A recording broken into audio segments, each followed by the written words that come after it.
আমি আমার যুব জমিয়তের সংগ্রামী সাথীদের উদ্দেশ্যে বলতে চাই, হযরত উসমান গনি রাদিয়াল্লাহু তাআলা আনহুকে হত্যার যে ফিতনা হয়েছিল, সেই ফিতনার সময় হযরত উসমান গনি রাদিয়াল্লাহু তাআলা আনহুর বাড়ির পাহারা দিয়েছিলেন।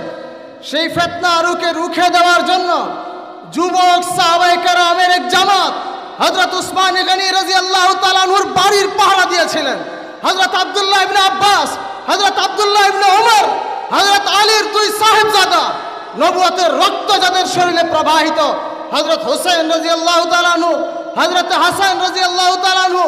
আমি বলতে চাই, ওই সমস্ত যুবক সাহাবায়ে কেরামদের অনুসরণে আমাদের জমিয়তের গায়ে যদি কেউ দাগ লাগাইতে চায়, কোন বদনাম রটাইতে চায়, অপপ্রচার রটাইতে চায়, আমরা সবাই বুনিয়াদ মারসুসের মতো আমাদের জমিয়তের আকাবিরিনদের চতুর্পাশে সীসাডালা প্রাচীরের মতো আমরা সমস্ত ফিতনাকে রুখে দিব ইনশাআল্লাহ। কারা কারা প্রস্তুত আছেন হাত তুলে? পাশাপাশি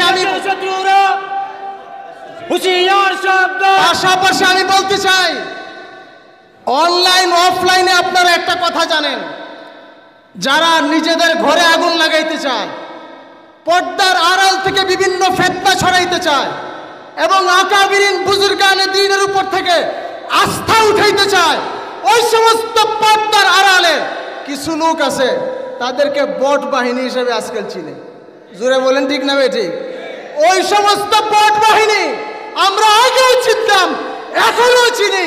নতুন বট বাহিনী আবিষ্কার হয়েছে আমাদের বুজুর্গানে দ্বীনের বিরুদ্ধে, আমাদের মুরব্বীদের বিরুদ্ধে। পর্দার আড়াল থেকে অপবাদ রটাইতে চায়, বিভিন্ন কথা ছড়াইতে চায়। আমরা তাদেরকে প্রশ্রয় দিব না, অবশ্যই না, রুখে দাঁড়াবো ইনশাআল্লাহ। ওয়া আখির দাওয়ানা আলহামদুলিল্লাহি রাব্বিল আলামিন। মারহাবা মারহাবা।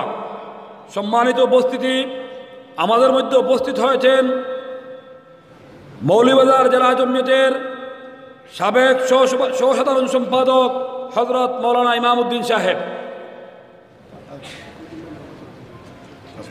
আমাদের মধ্যে উপস্থিত হয়েছেন